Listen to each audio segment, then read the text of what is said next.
সাহেবকে বলবো আমাদের এই সমস্ত করার পরে তারপরে উনি যাতে কাজ বন্ধ করে দেব, আমাদের প্রতিষ্ঠান আমরা ধ্বংস হতে দেব না।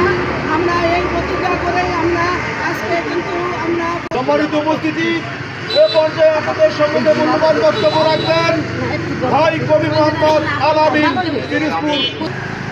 সংগ্রামীর সাথী ও বন্ধুগণ, আপনারা জানেন তিনটি দাবি নিয়ে যে ম্যানেজমেন্টকে আহ্বান করেছিল, যে একটি হচ্ছে পদোন্নতি বঞ্চিতের কর্মী শূন্যতা পূরণ করতে হবে। এই সময়টি দেওয়া ছিল 7 দিনে। আমরা কি দেখতে পেলাম? পালন না করেই এডমিট ছেড়ে দিল। তার মানে কি হলো?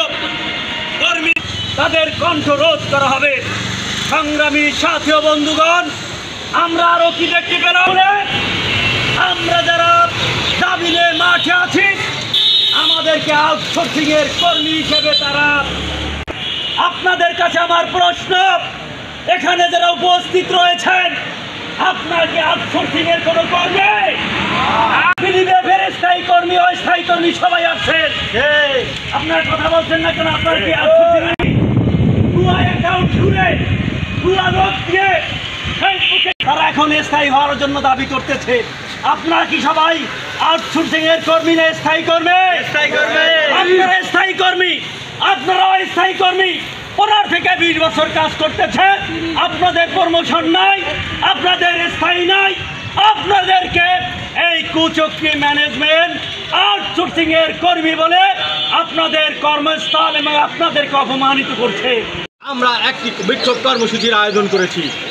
এই বিক্ষোভ কর্মসূচির মূল 3টি দাবি নিয়ে আমরা মাঠে নেমেছি।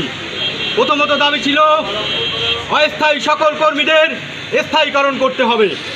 দ্বিতীয়ত পল্লী দারিদ্র্য বিমোচন ফাউন্ডেশনে সকল কর্মকর্তা কর্মচারীদের যারা প্রমোশন বঞ্চিত তাদের প্রমোশন বাস্তবায়ন করতে হবে। এই দুটি দাবি বাস্তবায়ন না হওয়া পর্যন্ত পল্লী দারিদ্র্য বিমোচন ফাউন্ডেশনে কোনো নিয়োগ প্রক্রিয়া বাস্তবায়ন করতে দেওয়া হবে না।